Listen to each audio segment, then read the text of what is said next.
Hello students, in this video we are going to study the remaining part of the chapter number 13. The chapter name is Sound, Class 8, Subject Science and CERT.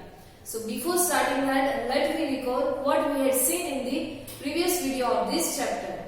So in the previous video we had seen that what are the uses of sound, how the sound is useful in our lives.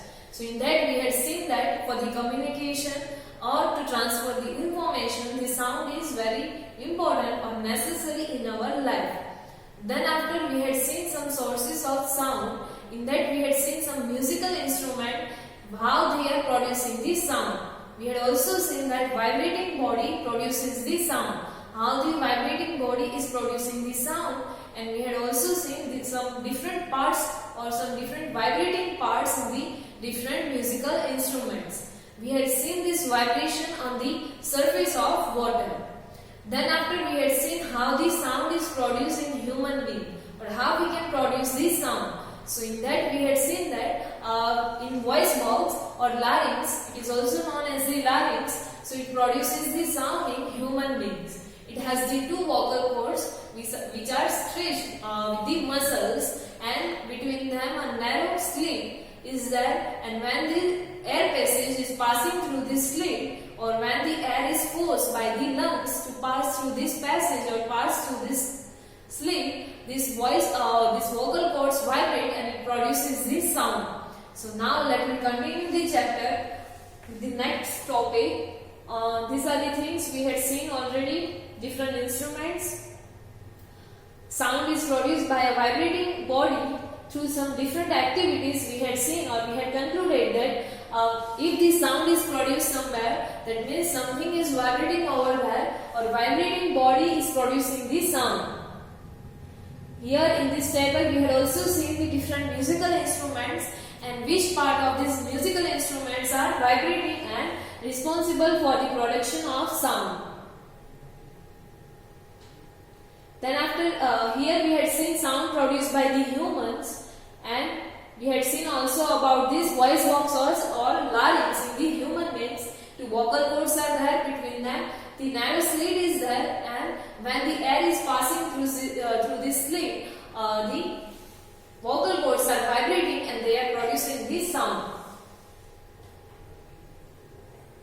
We had seen some facts also that the length of this vocal cord is different in different persons, so that's why there is the difference in the voices of different persons like men, women and children.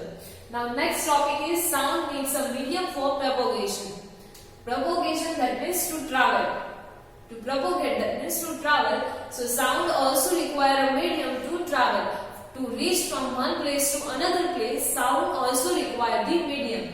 Like what kind of medium? So now let me see in this topic. When you call up your friend who is standing at a distance, your friend is able to hear your voice. When you are calling your friend who is standing at a distance from you, but however your friend is able to hear your voice. So why he is able to hear the voice? How does the sound propagate or travel to her? So we can say that the sound which we are producing is traveling from us to our friend. That means the sound is traveling or it is propagating. So now the question is that how this sound is traveling or propagating in the medium. So for that next activity is given to you, that is activity number 13.7.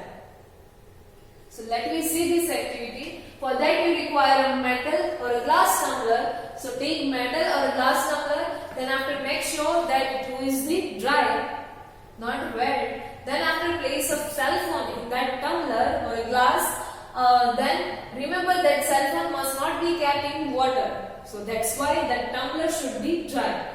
Then ask your friend to give a ring on his cell phone from the other cell phone and listen to the ring carefully.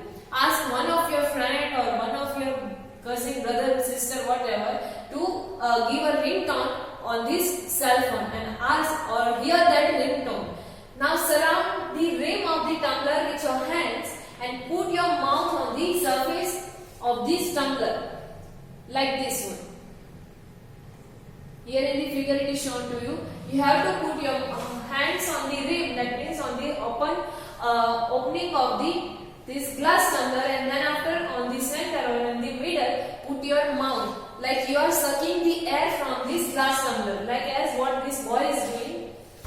So you have to suck the air from the glass, and then after indicate to your friend to give a ringtone again. Then again indicate or give a sign to your friend that give ringtone on that cell phone, and listen the ringtone while sucking the air from the tumbler. While sucking the air, at the same time you have to listen the ringtone of that cell phone. Does the sound become fainter as you suck the air? Fainter, that means slower. Does the sound become slower as you are sucking the air? So yes, when you are sucking the air, the sound will become the slower as compared to the first condition.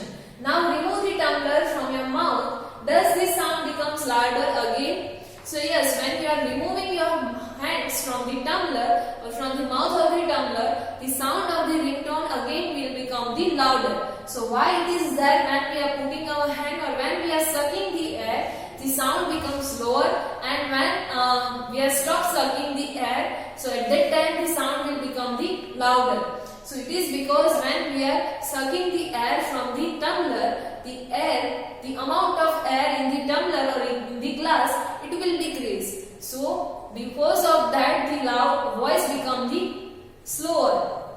And when we are removing our hand from the mouth of the tumbler, the air which is around in the surrounding of the tumbler, it will enter to the glass, and the amount of the air will increase in the glass. So because of that, we can hear the sound louder. So that's why we can say that the amount of air which is present in the glass, it will affect the loudness of the voice, or here in this case loudness of the ringtone. So here the conclusion for this activity is given to you. Can you think of an explanation behind this reason then why we are hearing the low sound or louder sound? So is it possible that the decreasing amount of air in the tumbler had something to do with the decreasing loudness of the ring? So yes, if the amount of the air is decreasing in the tumbler, the amount, or you can say the loudness will decrease. And if the amount of air is higher in the glass, then the loudness will also be higher.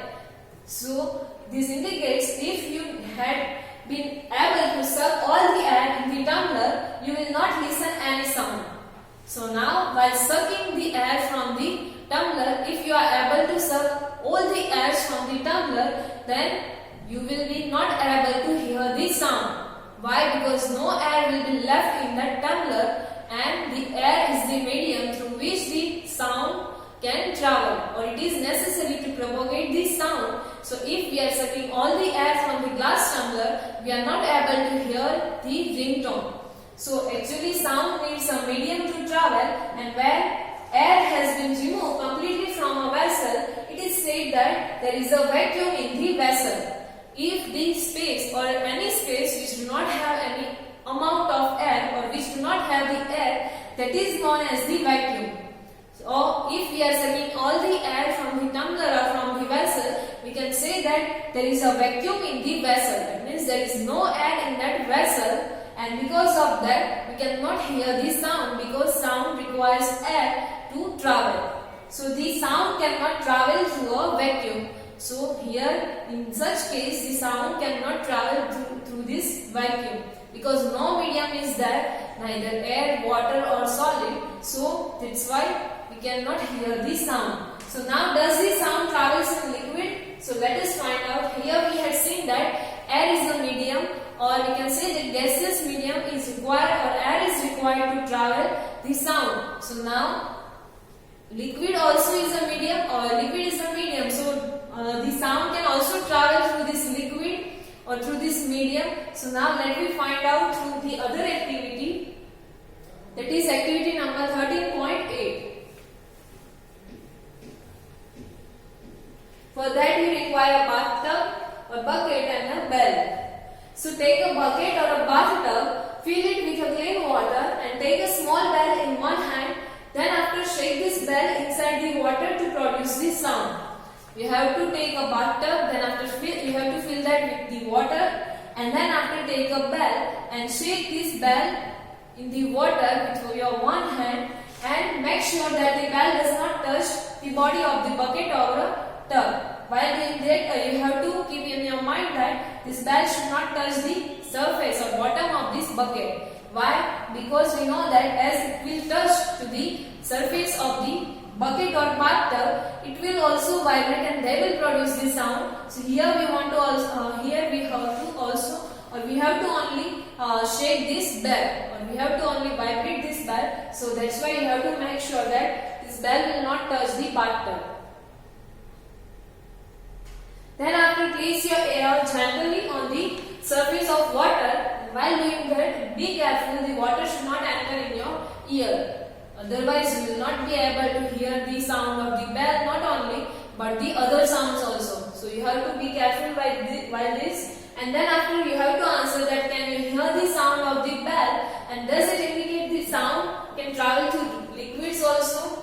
So here in the figure it is shown to you. Like this, you have to place your ear near the surface of water and you have to hear the sound of the bell. And you have to answer that are you able to hear the sound of the bell? So yes, if you will perform this activity, you will be able to hear the sound of this bell. And by this activity, we can say that the sound will travel, or sound travels in liquid medium also. Sound can travel through liquids also. So this is the another medium, that is liquid medium. Now let me find some other mediums also. Before that, here Paheli is saying something that this is how whales and dolphins might be communicating underwater. Whales and dolphins, they are communicating with each other, or in fact some of them are singing the songs also. So it may be possible that the sound can travel through liquids, so that's why that is how they can communicate with each other, because the sound can travel in the liquids or water also. So now let us find out if the sound can travel through solids also. For that, next activity is given to you, that is activity number 13.9. Two mediums we had seen, that is air and liquid. Next we are going to see about the solids. So for that, make a meter scale or a long metal rod and hold its one end to your ear and ask your friend to gently scratch or tap at the other end of this rod, like this one. Here you have to place the one end near your ear, and then after you have to ask one of your friend to scratch or to tap near the other end, and you have to hear the sound. And then after, you have to answer some of the question that can you hear the sound of the scratching. So yes, if you will perform this, you will be able to hear the sound of this scratching which is done by your friend. And ask your friend around you if they were able to hear the same sound. Ask the another friends who are standing near you, are they able to hear the sound? So you will find, or your friends will find, that they are not able to hear this sound. Why? Because this sound is very lower or slow, and because of that they will be not able to hear this sound. Only you, because you had put the one end near your ear, that's why you are be able to hear that sound. So from that we can also say that sound travels through the solid mediums also. Here to show that the sound is traveling through the solid medium also, some another activities are given to you, and you might have tried these activities already, that you can also perform the above activity by placing your ear at one end of a long wooden or metallic table and asking your friend to gently scratch the other end of the table, like this one. You might have tried this in the school also. On the bench, if you are placing your one ear near this one end of the bench or table, and if you are asking your another friend to scratch on the other side of the table or on the other end of the table, so you will be able to hear this sound. So from these activities all, we can say that the sound is travel through the solid mediums also. So we find that the sound can travel through wood or metal. Because here we had taken the example of wood and metal. In fact, other than wood and metal, the sound can travel through any solids. Here another example given to you that you can perform interesting activities to show that the sound can travel through the strings also. Like what kind of activity here it is given to you. Have you ever made a toy telephone? This one is the toy telephone. Can you say that the sound can travel through the string by this toy telephone? So to make this toy telephone, you require two cups. Then after from the middle of this cup, you have to make the hole and you have to tie the string. And then after, you have to ask one of your friends to stand at a distance and you have to speak from the other end. Your friend will be able to hear your sound. So we can say that the sound is traveling through this string. That means the other solid medium. So we can say that sound can travel through any of these solid. So we have learned so far that vibrating objects produce sound and it is carried in all directions in a medium. Here in the starting of the chapter we had seen that sound is produced by a vibrating objects. In different musical instruments we had seen that different parts of the instrument is vibrating, and because of that sound is produced and it is traveling in the all of the direction in a medium. So the medium could be a gas, liquid or a solid. This medium could be either solid, gas or liquid. So now how we are able to hear this sound? So let me find out how we can hear this sound or how we are listening this sound. For that next topic is given to you. That is, we hear sound through our ears. Through our ears we are hearing the sound. So how we are hearing the sounds through the ears? Let me see. The shape of our outer part of the ear is like a funnel. We know that this outer part of the ear is known as, or it's shaped like the funnel. So when sound enters it, it travels down a canal at the end of which there is a thin stretched membrane and which is known as the eardrum. As the sound from the surrounding medium, it is entered to our outer ear, then after it is traveling through the canal. Some kind of canal is there, and then after at the end of this canal, one stretched membrane, or you can say some stretched layer is there which is known as the eardrum. So it will reach to this eardrum. Then after it performs an important function, this eardrum performs an important function. Like what kind of function? So to understand what drums does, let us build a tin can model of eardrums. Not the earth drum, but it's a eardrum. So for that, to understand the function of this eardrum, let me see the function here one activity, that is tin can eardrum. Before that, let me see, this is the outer ear, or when the sound enters through this ear, which is the shape like the funnel. This is the funnel like shape. It enters through the canal. This one is the canal, and here end of this canal the eardrum is there. So this one is the eardrum. So after canal, the vibration of the sound, it will reach to this eardrum. So now what is the function of the eardrum over here? Let me see. Before that, this eardrum is stretched thin layer, or you can say stretched membrane, which performs an important role. Let me see what kind of role is performed by this eardrum.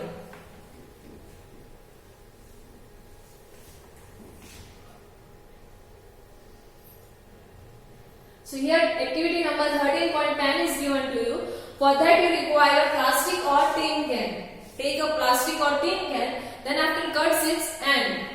Cut both of the ends of this tin or can, and then after stretch a piece of rubber balloon across one end of the can and fasten it with a rubber band. Then after at the one end of this can, you have to fix the rubber balloon with the help of the rubber band. Fasten, that means you have to tie the rubber balloon with the help of rubber band. Then after put 4 to 5 grains of dry cereals on this stretched rubber. Here it is shown to you in the figure like this one. If you are taking plastic can like this, on the one end you have to fix this rubber balloon, and on the rubber balloon you have to put the 4 to 5 grains of the cereals, or 4 to 5 sticks of the cereals. Then after ask your friend to speak hurry hurry, hooray hooray, or whatever you want to speak from the open end and observe what happens to the grain. And why do grains jump up and down? Ask one of your friend to speak from here, from the open another end of the tin can, and then after observe what happens to the seeds of these cereals or to these grains. So if your friend is speaking from the open end of this tin can, you will find that these grains are jumping up and down, which are placed on this stretched rubber band, because when you are speaking from this, the vibration will be there and this rubber band will be vibrate, or it will vibrate, and because of that vibration these grains are jumping up and down. So that means we can say that same like this rubber band, our eardrum also performs the same function. It is like a stretched rubber balloon which transmits the vibration of the sound. Let me see how the eardrum in our ear performs the function. So the eardrum is like a stretched rubber sheet. Sound vibration make the eardrums vibrate.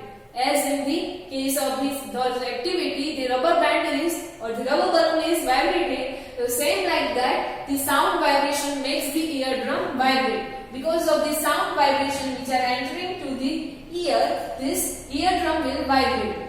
And the eardrum send this vibration to the inner ear. Then after from this eardrum, the vibration of the sound it will transmit, or you can say it will transfer to this inner ear. This is square box shows the inner ear, part of the inner ear.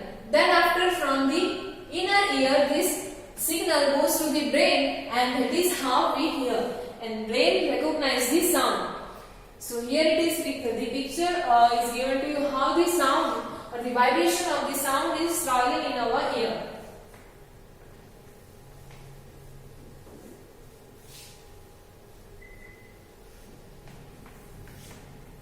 So the sound vibration enters to our ear, or outer part of the ear, or you can say outer ear, which is shaped like funnel structure, and then after it enters through this canal. From at the end of the canal, eardrum is there, which has this structure like a stretched membrane, and from this stretched membrane, the vibration transfer or transmit to this inner ear. And from this inner ear, the signal will be sent to the brain, and brain will recognize or identify the sound, and that is how we can hear the sound. So that is the function of human ear. Here Paheli is saying something that we must never put a sharp, pointed or hard thing into our ear.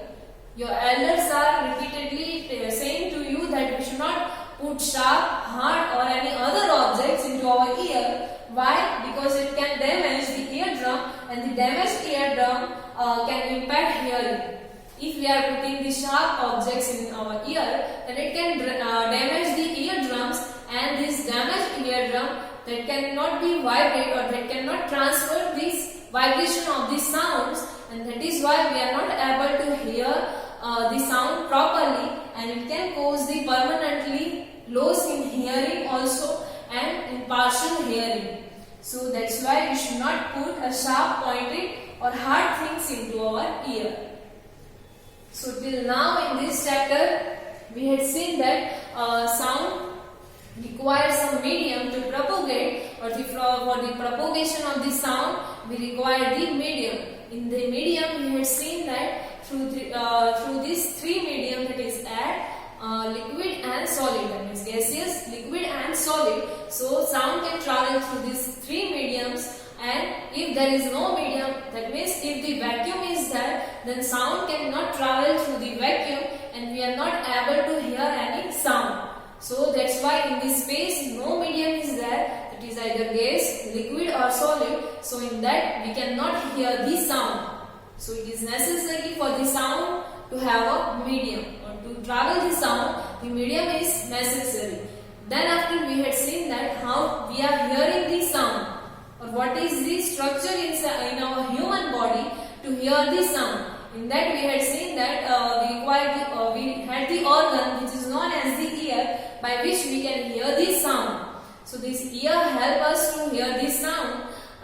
In that we had seen that as the sound vibration enters our outer ear, it will travel to the canal. It will travel through the canal, and at the end of the canal the eardrums is there, so it will propagate or it will fall on the eardrums, and eardrums also it will vibrate. So this vibration of the sound it will transmit or it will transfer to the inner ear, and from the inner ear it will transmit the signal, will transmit to the brain, and at the end brain will recognize or it will identify the type of sound, and we can hear the sound. So this is how the human can hear the sound.